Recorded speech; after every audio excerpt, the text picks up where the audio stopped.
নওজোয়ান ভাই বলো না, আজকের সারাদিনে যারা এক ওয়াক্ত নামাজ পড়লাম, এই নাফরমান, আজকে রাত এমন রাত কেমনে ঘুমাইবা? যার কপালে একটা সেজদা নাই। নাফরমান, তুমি যদি আর কোনোদিন ঘুম না ভাঙে, এই রাত যদি আর ভোর না হোক, রাতের 2টা 3টা পর্যন্ত মোবাইলে উলঙ্গ ছবি দেখলা, নর্তকীর নাচ দেখলা, জিনা ব্যভিচারের দৃশ্য দেখলা, আর হারাম বীর্যপাত হইল, শরীর না পাক। নারী দেখলে, অস্থির ছবি দেখলে বীর্যপাত হয়, শরীর না পাক হয়।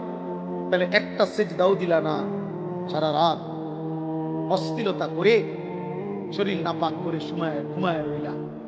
এই রাত যদি আর ঘুম না ভাঙে, নিজের হাত যদি নিজের লজ্জাস্থানে হারাম ব্যবহার করে থাকো, অস্থির ছবি আর নর্তকী দেখে থাকো, হয় চোখের জেনা, নয় হাতের জেনা, নয় কল্পনার জিনা, নয় কানের জিনা, জিনাই তো হয়েছে। আর আল্লাহর নবী বলছে, লা ইয়াজনি জানি হিনা ইয়াজনি ওয়া হুয়া মুমিন। জিনাকার যখন জিনা করে, ব্যভিচার করে, খোদার কসম নবী বলছে তার ঈমান থাকে না, ঈমান থাকে না, ঈমান থাকে না। একটা ছেলে বুঝো, একজন, যদি একজন ছেলে বুঝে থাকো, তোমার আশায় আমি বলছি, ভোটের আশায়, যদি এই ঘুম আর না ভাঙ্গে, তো এই মৃত্যু কি মৃত্যু?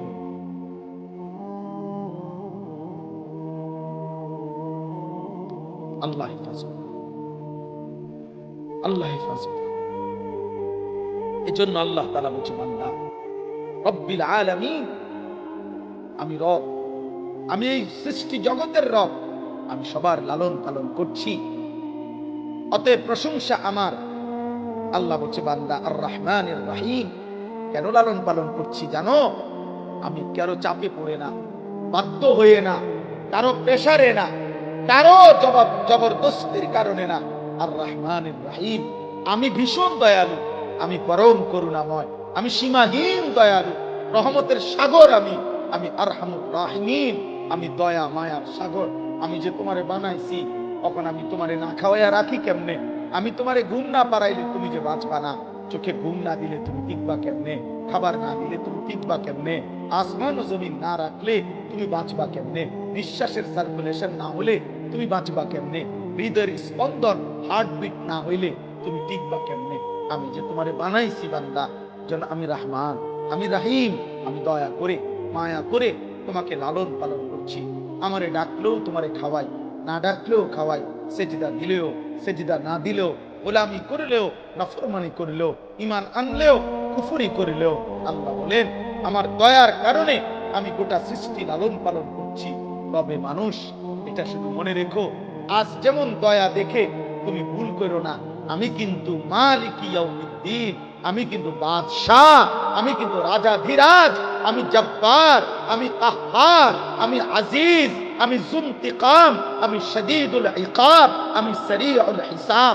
আমি হিসাব নেব, আমি বিচার দিবসের মালিক, আমি বাদশাহ। মনে রাখবা, বাদশাহ যেমন পুরস্কারও দেয়, বাদশাহ তেমন শাস্তিও দেয়। আজ আমি সব দিলাম, আগামীতে আখিরাতে সব হিসাব আমি নেব। আপনি কি ভাবছেন আমারে আমি ছেড়ে দেব? না না, আমার একটা একটা নিঃশ্বাসের হিসাব নেব, একটা একটা নিঃশ্বাস, একটা একটা নিঃশ্বাস। সুম্মা লাতুসআলুন্না ইয়াউমাইযিন আনিন নাঈম। আমার একটা একটা নিয়ামতের হিসাব আমি ছাড়বো না। আমি মালিক ইয়াউমিদ্দিন।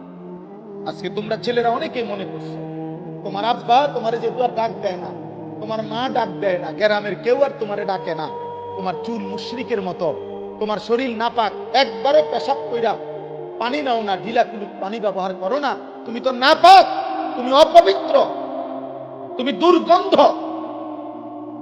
দুর্গন্ধ। নারী দেখে, ছবি দেখে কতবার যে শরীরে বীর্যপাত হইছে তোমার খবর নাই, খবরও নাই। তুমি ভাবছো কেউ যেহেতু কিছু বলে না, আল্লাহ বলে না বান্দা, তোমার বাপ ছেড়ে দিতে পারে, মা ছেড়ে দিতে পারে, এই পৃথিবীর সবাই তোমারে ছেড়ে দিতে পারে, আমি রব ছাড়বো না।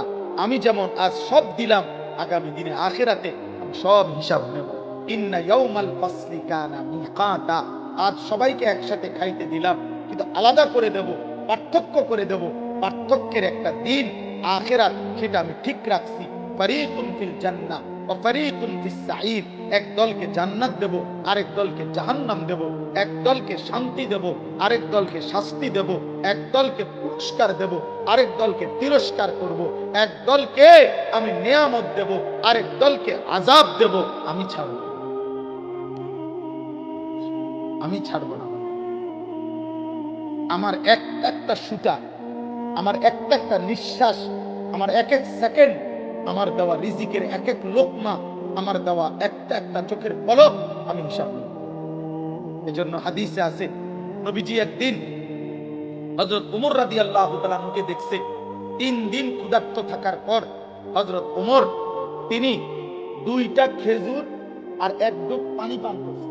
3 দিন ক্ষুধার্ত থাকার পর হযরত ওমর, তাফসীরের মধ্যে আছে নবীজি হযরত ওমরকে বলছেন, ওমর আল্লাহি লা তুসআলু আন হাযা নাঈম, আল্লাহর কসম ওমর, এই 2টা খেজুর আর 1 ঢোক পানির হিসাব কিয়ামতের দিন তোমাকে দিবে। ওমরের মতো সাহাবী কাঁদা উঠছে, ইয়া রাসূলুল্লাহ বলেন কি? 3 দিনের ক্ষুধার্তের পরে আমি মাত্র 2টা খেজুর খাইলাম, একটু পানি পান করলাম, এটুকুর হিসাবও দিতে হবে? আল্লাহর নবী বলেন, ওয়াল্লাহি লা তুসআলু, আল্লাহর কসম হিসাব।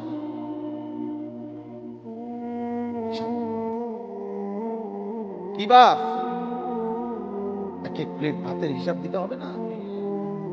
এক এক লোকমা খাবারের হিসাব দিতে হবে না? যুবক কি ভাবছো আব্বা? আজকে যে 5 বছর 6 বছর সুস্থ, কোনো রোগ নাই, ব্যারাম নাই, তোমার এমন সুস্থ রাখছে কে? তোমার আব্বা। হ্যাঁ, তাকে বললা কেন? 10 টাকার বন আর চা খাবাইলে দি তার পিছু ঘুরতে পারো, তার কৃতজ্ঞতা আদায় করতে পারো, এত বড় আসমানওয়ালার কৃতজ্ঞতা আদায় করো না কেন? এমন রবের নাফরমানি কেমনে করে আবার? আল্লাহ আমাদেরকে হেফাজত করে। অতএব আল্লাহ ব্যালেন্স করে দিছে ভারসাম্য। আর রহমানির রহিম মালিক ইয়াউমিদ্দিন, আল্লাহ বলছে একদিকে আমি রহমতের কারণে দুনিয়া খাওয়াচ্ছি, পড়াচ্ছি, ডাকলেও না ডাকলেও, ঈমান আনলেও কুফরি করলো, তবে আমি কিন্তু বিচারের আলাদা দিন রাখছি, সেখানে আমি বিচার করব, হিসাব নেব, সেদিন আলাদা করে দেব, সেদিন আমি আলাদা জান্নাত এবং জাহান্নাম দেব। অতএব এই শেষ কথা আমার, ইয়্যাকা না'বুদু ওয়া ইয়্যাকা নাস্তাঈন, আল্লাহ বলে অতএব বান্দা এবার তুমি হিসাব করো, তোমার বিবেক যদি থাকে তা তুমি দুটোটাই বুঝা এবার একটা কথা কও। তুমি যদি এটা কইতে পারো তাইলে ভালো হবে। কি? তুমি বুঝা এবারে বলবা, আল্লাহ সব যেহেতু দুনিয়ায় আপনি আমাকে দিছেন, আবার আপনি কইতেছেন সব আপনি হিসাবও নিবেন, বাবুরে কাজেই দিছেনও আপনি সব, আবার হিসাবও নিবেন আপনি সব, কাজে এলোমেলো কইরা সদর বদর কইরা উল্টা পাল্টা কইরা লাভ নাই, অন্যদিকে ঘুরে গাইরা লাভ নাই।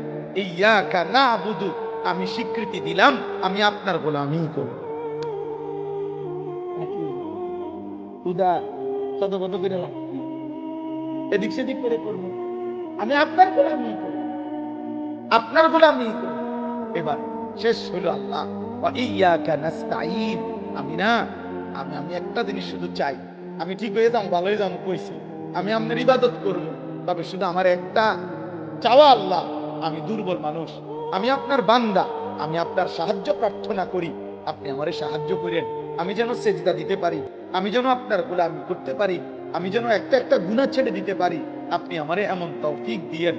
তাফসীরের মধ্যে আছে আল্লাহ নিজে বলছে, কোন বান্দা যদি ইখলাসের সাথে দিল থেকে সূরা ফাতিহা পড়ে তো খোদার কসম আল্লাহ বান্দা যেটা সূরা ফাতিহার মধ্যে চায় আল্লাহ নিজে বলে দেয়, ওয়ালি আবদি মা সাআলা, আমার বান্দা যা চেয়েছে আমি রব ওয়াদা দিলাম, আমি তাকে তা দিলাম।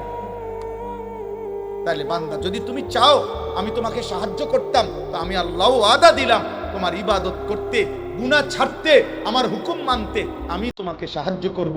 তুমি শুধু বলো তুমি মানবা কিনা, তুমি শুধু বলো গুনাহ ছাড়বা কিনা, তুমি শুধু বলো আমার ইবাদত করবা কিনা। এখন আমরা বলেন আমরা রাজি কিনা? আল্লাহকে মানতে চাই কিনা? গুনাহ ছাড়বো কিনা? বন্দেগী করব কিনা? তো আল্লাহর কাছে বলেন যে আল্লাহ আপনার গোলামি করব, আপনার কাছেই সাহায্য চাই। আল্লাহ বলবে বান্দা ঠিক আছে আমি সাহায্য করব। আল্লাহ আমাদের সকলকে ঈমান আমলের দৌলত দান করেন, আমিন। এই জন্য আল্লাহ ওয়াদা দিছে 2 শর্তে আমি আমলের তৌফিক দেব। কয় শর্তে? 1 মনোযোগ দিয়ে শোনো, 2 চুপ থাকো। তুমি 2টা পূরণ করে দাও আমাকে, আমি আল্লাহ তোমার উপরে রহমত করব, মানে তোমাকে আমলের তৌফিক দিয়ে দেব। গুরুত্বপূর্ণ। কেন আমলের তৌফিক হয়? মনোযোগ দিয়ে শোনেন। ওই বুড়া মিয়া দেখবেন মসজিদে জুমার নামাজের বয়ান হয়, ইমাম সাহেব বয়ান করে, উনি ঘাড় ফালাইয়া মানে জুড়া। আপনি এই 200 বছর পরেও দেখবেন উনি বিড়ি খায়। ওনার বয়স হয়ে গেছে 90, উনি এখনো গালিগালাজ করে। কেন? কোনোদিনও আল্লাহর কথা মনোযোগ দিয়েই শুনে, যার কারণে হায়াত চলে গেছে লম্বা। কিন্তু আমলের তৌফিক। গুনাহ ছাড়ার মতো হিম্মত আসা, গুনাহ ছেড়ে দেওয়া আমি কইলে হয় না। দেখুন তাবিজ না, আমি আপনার ফু দিয়ে দিলাম আর আপনি জুনায়েদ বাগদাদি হয়ে গেলেন। জুনায়েদ বাগদাদি নিজে কোনো ফু দিয়ে হয়েছেন, আপনি কেমন হইবেন? বুঝেন নাই? আমি একটা পানি ভরে দিলাম আর আপনি আব্দুল কাদের জিলানী হয়ে যাবেন। আব্দুল কাদের জিলানী নিজেও তো পানি ভরা দিয়ে হয়েছেন, তা আপনি হবেন কেমন? লাগান, লাগাতার মেহনত, গুনাহ ছেড়ে দেওয়ার জন্য যুদ্ধ, আল্লাহর ইবাদতে অভ্যস্ত থাকার জন্য নিয়ম মাফিক মেহনত, এটা জরুরি। এটা জরুরি বা আর এটার জন্য আল্লাহর কাছ থেকে তৌফিক না হলে, আল্লাহর পক্ষ থেকে দয়া মায়া না হলে, আল্লাহর রহমত না হইলে কশিন কালেও কারো নিজের যোগ্যতায় কেউ নিজেকে পবিত্র করা, গুনাহমুক্ত করা সম্ভব। কোরআনুল কারীমের মধ্যে এই কথা আল্লাহ স্পষ্ট বলছেন। সূরা নূর 18 নম্বর পারায় এই কথা আছে। আল্লাহ তাআলা বলেন, ওয়ালাউলা ফাদলুল্লাহি আলাইকুম ওয়া রাহমাতুহু মা যাকা মিনকুম মিন আহাদিন আবাদা। আল্লাহ নিজে বলছে, শোনো, আল্লাহর অনুগ্রহ, আল্লাহর রহমত যদি তোমাদের উপরে না হয়, তাহলে কখনোই আবাদান, কখনোই তোমাদের কেহ নিজেই নিজেকে পবিত্র করতে পারবে না।